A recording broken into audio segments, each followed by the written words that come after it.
Hindi po ng mga tao po dito sa medyo atras po kita. Kaya magagamit ko na ng space para po sa performance ng aton contenders. Medyo atras po kita. Kaya medyo kailangan po ang aton space.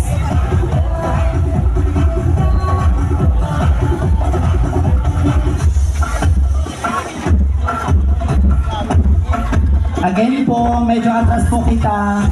Ayan po natin sa mga pakiasis na lang po.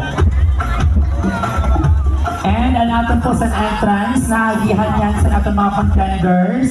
Kung pwede mo pakiclear na lang po para smooth po ang ating presentation later.